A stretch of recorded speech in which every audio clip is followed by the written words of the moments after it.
நாங்கள் கட்சியால் எங்களால் முடிந்தளவு உதவி செய்கின்றோம். மத்திய அரசுடைய திட்டத்தை கொண்டு வர்றோம். முதலமைச்சர் அவர்கள் இதற்கு தனிப்பட்ட முறையிலே பொறுப்பெடுத்து அவர்கள் இங்க வந்து பார்க்கணும். நான் உதயநிதி ஸ்டாலின் அவர்கள் அனுப்பி வைப்பேன். தென் மாவட்டத்தில் வெள்ளம் வந்தா உதயநிதி ஸ்டாலின் அவங்க போவாங்க. கள்ளக்குறிச்சியில மக்கள் இறந்தா உதயநிதி ஸ்டாலின் வருவாங்க. இது அரசனுடைய பொறுப்பில்லாத தனத்தை காட்டுது. முதலமைச்சர் அவர்கள் இதுக்கு வரலினா எதுக்கு போவாரு?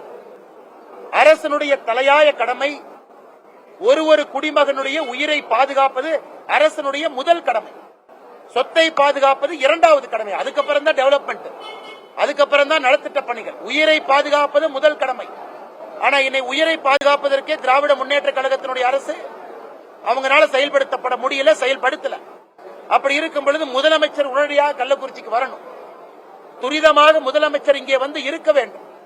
கேம்ப் இருக்கணும். முதலமைச்சருடைய கேம்ப் எல்லா கிராமத்துக்கு போகணும். 2 கிராமத்தில் இன்னைக்கு வந்து உயிர் பலி 2 கிராமத்தில் சொல்லியிருக்கிறாங்க. அதனால மாதவச்சேரிக்கும் போகணும். இங்க இருக்கக்கூடிய கள்ளக்குறிச்சியினுடைய மையப்பகுதியில் இருக்கக்கூடிய கருணாபுரத்துக்கு போகணும். நான் உதயநிதி ஸ்டாலின் அனுப்பி வைப்பேன்னா இங்கேயும் குடும்ப அரசியல், இங்கேயும் நெப்பாட்டிசம், இங்கேயும் குடும்ப அரசியலை முன்னிலைப்படுத்தி முதலமைச்சர் அவர்கள் இதே அரசியல் பண்ணிட்டு இருக்காங்க. அதனால் எங்களுடைய குறைந்தபட்ச எதிர்பார்ப்பு புரோகிபிஷன் மினிஸ்டருடைய ராஜினாமா, இந்த உயிர்களுக்கு மதிப்பளித்து 1000 டாஸ்மாக் கடைகளுடைய மூடல், புரோகிபிஷன் பாலிசி புது பாலிசியை கொண்டு வரணும். மிக முக்கியமாக முதலமைச்சர் இங்கே வந்து பார்க்கணும். கட்சியால் முடிந்த உதவியை நாங்கள் செய்ய போகின்றோம். ஒரு குடும்பத்திற்கு நாங்கள் கொடுக்கக்கூடிய நிதி உதவியை தாண்டி இந்த வறுமையினுடைய கோரப்பிடியிலிருந்து வெளியே வருவதற்கு மத்திய அரசுடைய நலத்திட்ட உதவிகளை நாங்கள் பயன்படுத்த போறோம். ஏஜி சம்பத் அவர்கள் தலைமையில் இருக்கக்கூடிய இந்த குழு இன்னும் 10 நாட்கள் அந்த குடும்பத்துக்கு நேரம் கொடுத்து அவங்களுடைய காரியமெல்லாம் முடிந்த பிறகு அவங்க 15 நாள் டைம் எடுத்து ஆய்வறிக்கையை சப்மிட் பண்ணுவாங்க. அதை துரித கால நடவடிக்கையாக நாங்கள் அதை மேற்கொள்ள இருக்கின்றோம். பத்திரிகை நண்பர்களுக்கு வேற கேள்வி இருந்தா கேளுங்க. மாநிலம் தழுவிய போராட்டத்துக்கு அறிவித்திருக்கீங்க. ஆமா, வரணும். 2 பேருக்கு வரணும்.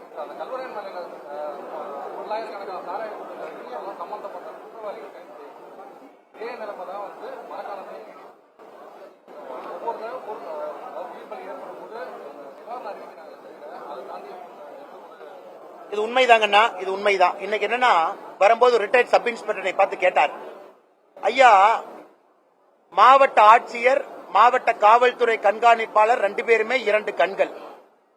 சட்டம் ஒழுங்கு ஆட்சியர் கையில இருக்கு, சட்டம் ஒழுங்கு காவல்துறை கண்காணிப்பாளர் கையில இருக்கு. ஆனா நீங்கள் காவல்துறை கண்காணிப்பாளரை சஸ்பெண்ட் பண்ணிட்டு மாவட்ட ஆட்சியர் இடமாற்றம் பண்றீங்களே, என்னங்க ஐயா நியாயம்? ஒரு ரிட்டையர்ட் சப் இன்ஸ்பெக்டர் நம்ம வரும்பொழுது கேட்டாங்க. இல்லைங்களா, பிரஸ் மீட்ல பேசுறேன். ஆனா இன்னைக்கு குண்டா சட்டம் யாரு மேல போடணும்னா இவங்க மேல போடணும். குண்டா சட்டமே இதுக்கு தான். முதலமைச்சர் அவர்கள் பதில் சொல்லணும். கடந்த 2.5 ஆண்டுகள்ல கள்ளச்சாராயம் காய்ச்சுபவர்கள் எத்தனை பேருக்கு மேல குண்டா சட்டம் போட்டாங்க?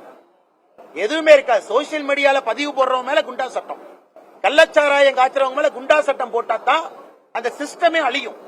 கள்ளச்சாராயம்ங்கிறது ஒரு நெட்வொர்க். குண்டா சட்டம் போட்டு மொத்தமா 1 வருஷம் உள்ள போனா தான் அவங்க டிஸ்டர்ப் ஆவாங்க. அப்பதான் இந்த ஈகோ சிஸ்டம் அழியும். நம்ம 107, 110 சிஆர்பிசி ஒரு சட்டம் இருக்கு. குறிப்பாக இந்த கள்ளச்சாராயம் காட்சி மாட்டினவங்கள 6 மாதத்திற்கு ஒரு முறை கிடுக்குப்பிடி போடுவாங்க. 107, 110 சிஆர்பிசில அவங்கள பவுண்ட் ஓவர் என்கின்ற சொற்றோட பயன்படுத்தி பவுண்ட் பண்ணி வைப்பாங்க, ஃபைன் போட்டு வைப்பாங்க. மாவட்ட ஆட்சியர் ஃபைன் போடுவாங்க, தாசில்தார் ஃபைன் போடுவாங்க.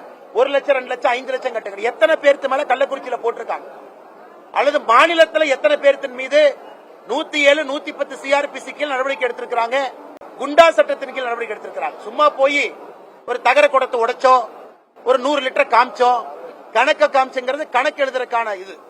மற்றபடி நடவடிக்கை சீரியஸா நடவடிக்கை எடுக்கல. காரணம், ஒரு பக்கம் டாஸ்மாக், ஒரு பக்கம் திமுகவினுடைய மூத்த தலைவர்கள் நடத்தக்கூடிய சாராய ஆலைகள்.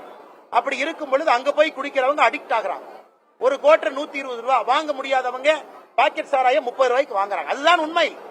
இறந்து போனவங்க எல்லாம் யாருங்க? அன்றாடங்காட்சிகள். இறந்து போனவங்க எல்லாம் வறுமை கோட்டு கீழே இருக்கிறவங்க. அவங்கனால போய் தினமும் டாஸ்மார்க்ல குடிக்க முடியாது. IMFL, Indian mat foreign liquor குடிக்க முடியாது. மது கலாச்சாரம் தமிழகத்தில் பெருக பெருக, மது கலாச்சாரம் அதிகமாக மதுவுக்கு அடிமையாக கள்ளச்சாராயத்தை நாடி செல்ல ஆரம்பிக்கின்றார்கள். இதை முதலமைச்சர் எப்ப புரிஞ்சுக்குவாங்க? எப்ப கடிவாளம் போட போறாங்க? அதனால் இதெல்லாம் மக்கள் கேள்விகளா வைக்கிறாங்க. இன்னைக்கு நம்முடைய பத்திரிகை நண்பர் இன்னொரு கேள்வி கேட்டாங்க. இன்னைக்கு எங்களுடைய அரசியல் கட்சியினுடைய கடமை தமிழகத்தில் சட்டம் ஒழுங்கு கெட்டு போயிருக்கு, கள்ளச்சாராயம் ஆறு போல் ஓடிக்கொண்டிருக்கிறது. நாளை மறுநாள் தமிழகத்துல எல்லா மாவட்டத்தினுடைய தலைநகரத்துல பாரதிய ஜனதா கட்சியினுடைய தொண்டர்கள் பொதுமக்களோடு ஒரு முதல் கட்ட கண்டன ஆர்ப்பாட்டத்தை நடத்திருக்கின்றோம். அதன் பிறகும் இந்த அரசு விழிக்கவில்லை என்றால் சென்னையில் இருக்கக்கூடிய கோட்டையை நோக்கி தமிழகத்தில் இருக்கக்கூடிய பாரதிய ஜனதா கட்சியினுடைய தொண்டர்கள் ஒரு மாவட்டத்திலிருந்தும் கிளம்பி வருவார். ஆனா முதலமைச்சர் அதுக்குள்ள ஆக்கப்பூர்வமான தீர்வு கொடுக்கணும். நான் ஒன் மேன் கமிஷன் போட்டிருக்கிறேன், என் நெஞ்சு கலங்குது, இதெல்லாம் ஏத்துக்க முடியாதுங்கண்ணா. குறைந்தபட்சம் நாங்கள் கேட்பது அந்த அமைச்சருடைய ராஜினாமா. குறைந்தபட்சம் 1000 டாஸ்மாக் கடையை மூடுங்க. குறைந்தபட்சம் புது சாராய பாலிசியை கொண்டு வாங்க. இத்தனை கடையை மூடுறோம், இத்தனை ப்ரொஹிபிஷன் கொண்டு வரோம். மூணுமே செய்யாம வெறும் அறிக்கை என்பது வெறும் பேப்பர். இது